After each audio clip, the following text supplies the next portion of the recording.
Hi, today I'll teach you how to find the house position of the moon in your horoscope. And it's so important because it will show you what is the most deepest needs of a person, what makes him most comfortable or her most comfortable, what the person feels most at home with. It will show you the most, let's say, ingrained nature, the face that they don't show in public, but the very private face and the very private character of themselves, which gives them natural talents. But at the same way, the moon is so important to know about a person if you're going to live with that person, because you need to have compatible moon nature, because the moon shows how a person is in the most environment when he's most relaxed, when all the guards are down, so the most personal, vulnerable part of a person. And also the moon shows an area of life where it's more flexible, where it's more receptive, more feminine, where one needs nurturing, and when you have to be more careful in that area of your partner's life if you're looking at your partner's or your own horoscope. The moon shows also the mother or the mother figures in your life, how you're nurtured emotionally and how you will nurture emotionally others. The moon will describe also the women in your life. Usually if you're a man, it will describe your primary partner that you marry, because usually it takes more, the wife takes a bit of a mother role later on in life as well. A lot of other things which we'll talk about. But first of all, in order to find the moon house position, you need to know your time of birth. Without the time of birth, unfortunately, you cannot know the exact house position of the moon. To do that, go to my website astrolada.com, enter the exact, there is a birth chart calculator, there is a link directly to the birth chart calculator below this video. Enter the time of birth, the place of birth, the country of birth, the year, the day, everything. Once you have it, you get a table like that. You can use another birth chart calculator. Usually most will give you the circular chart. It doesn't matter which you use. We're using tropical Western astrology here. My birth chart calculator shows tropical positions, Western positions of the zodiac, and this is not Vedic astrology. I'm just using a chart which is more popular in Vedic astrology, but it's Western astrology. Or you can use the circular chart. I want you to see where the symbols of the moon is. In my chart is indicates with MO, moon, abbreviation from the moon. And I want you, first of all, this is always the ascendant. This first square on top is the ascendant. And I want you to check the house position of the moon in two ways. Counting the squares in this direction, counterclockwise direction from the ascendant. Find out in which square the moon is. For instance, you might see the moon here. Sorry. MO. So count 1, 2, 3, 4, 5. So check the video for moon in the 5th house. And also, I want you to check what Roman numerical number is in the square where the moon is. For instance, if your moon is here, 1, 2, 3, 4, in the 4th square from the ascendant, which means it's in the 4th sign from the ascendant, I want you to check the video for moon in 4th house. But also, if you see the Roman numerical 5, I want you to check the video for the moon in the 5th house as well. Both house systems work, and both you identify with both. They're calculated in different ways, but they're within you both. Or sometimes you might have moon in the 1st square where the ascendant is, the ascendant sign, and also there will be the Roman numerical 1, so you have to check just for one house. But sometimes you might have for more than one houses to check. For 4th house, because the moon is in the 4th square from ascendant. For the 5th house, because the moon is in together with the 5th Roman numerical, and it might be as well another Roman numerical, which is number 6. So you have to check 3 house videos and you have to see which you identify best with.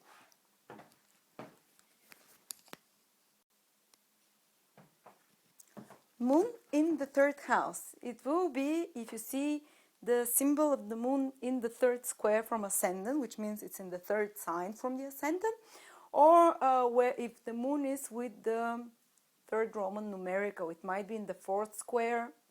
Sometimes it might be in the 2nd square. Sometimes might be in the same square. Doesn't matter. Sometimes might be even here. In people who are born very northern latitudes, they might even have the 3rd house cusp in the 5th sign. But I want you to check both, whatever, if you're having something like that, for instance, moon in the fourth square from the ascendant, check the video for moon in fourth house and moon in third house. But anyway, if you have the moon in the third house, or with the third house cusp, then what happens is that the moon goes into the house of the mind, and the moon is very changeable, and the mind is also quite changeable. So such a person becomes with a very restless mind. Such people are constantly thinking, constantly in their head, constantly combining, calculating, thinking back or into the future about things. Their mind just becomes so restless, so full of activity. Such person is constantly like a bit, it gives you Gemini qualities, third house, moon in third house. And emotionally restless as well. Their feelings can be very changeable as well, just because third house is the house of movement, because it's the mind, and the mind moves, and third house is movement. So a lot of movement in a mental thinking for those people. A lot of they're so identified with their thinking processes. And that's why they can be great journalists, authors. They're great at getting new information. They're great at writing as well, but any kind of communications, exchanging informations, they're great for becoming, for instance, intermediaries, so those that connect different fractions of people together, those that that connect businesses, that take a commission, those that, for instance, even traders, where you need to communicate a lot, journalists, writers, teachers, when you're stimulated by other people and you have to communicate with them as well.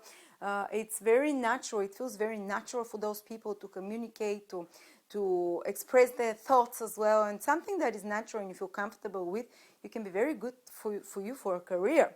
And the moon third house rules travel, and the moon is itself travel, because moon is very much, it rules seas and overseas travel. So for such people, they can be almost constantly on the move. They might be traveling a lot to different countries, or even within their own country or within their own city, they can be constantly busy, up and down, on the go, and these people need constant stimulation mentally and emotionally to feel comfortable, they feel comfortable with the TV is on, they're talking on the phone, the laptop is on, Skype is ringing. They can handle that emotionally. Actually, they need it to feel alive, to feel excited, to feel emotionally comfortable. If you go with a partner who has moon in the third house, and if you're too set in routines, always doing the same thing, kind of too, horse with blinkers, such people might get quickly bored with you. It doesn't mean they'll break up with you or anything, but they need this stimulation to feel emotionally comfortable. And moon shows also where you feel very emotionally attached to something. And third house rules siblings, brothers and sisters, relatives, cousins, So such people can have very strong emotional connections with those siblings. Sometimes it can be through a source of stress or through a source of happiness. It doesn't mean the relationship will be great.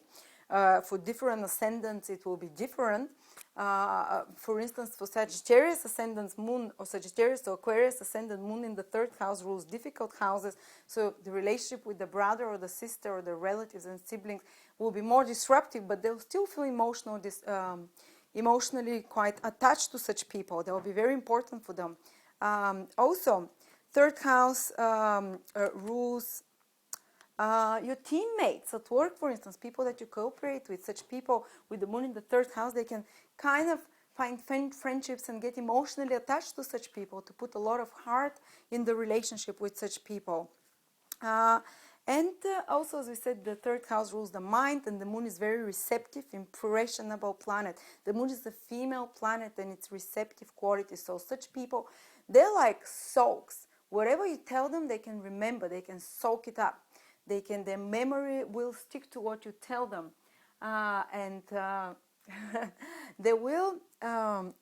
Such people, as I said, they're very impressionable. So that's why they're good for writers. That the mind is deeply impressed with stimulations as well, and third house is also the house of learning new things. So these people, it will come naturally to them. They'll feel very comfortable with acquiring new skills, learning new skills, because their curiosity is quite deep. It's quite something that is just ingrained, inborn in them. So they're not afraid to start on a new journey. They're kind of adventurous, excitable, constantly thirsting, looking for, searching for new information, new stimulation. They can be also sometimes a bit of a gossiper or talking too much, or they just have this emotional need to be in contact, to converse, to communicate with others. And as I said, they're great to work in teams. They'll be constantly stimulating everyone around them. Much travel, and the moon rules your place also. One of the things that the moon rules is your home and place where you can settle down, place which you can call home. And third house is the house of moving. So these people can change quite a few times residences, can move a few times, might be moving. And actually they feel okay with that. They have an emotional need to change residences. They have an emotional need to relocate, to move about, getting stuck in one place forever. It might be a bit of a challenge for them, so to speak.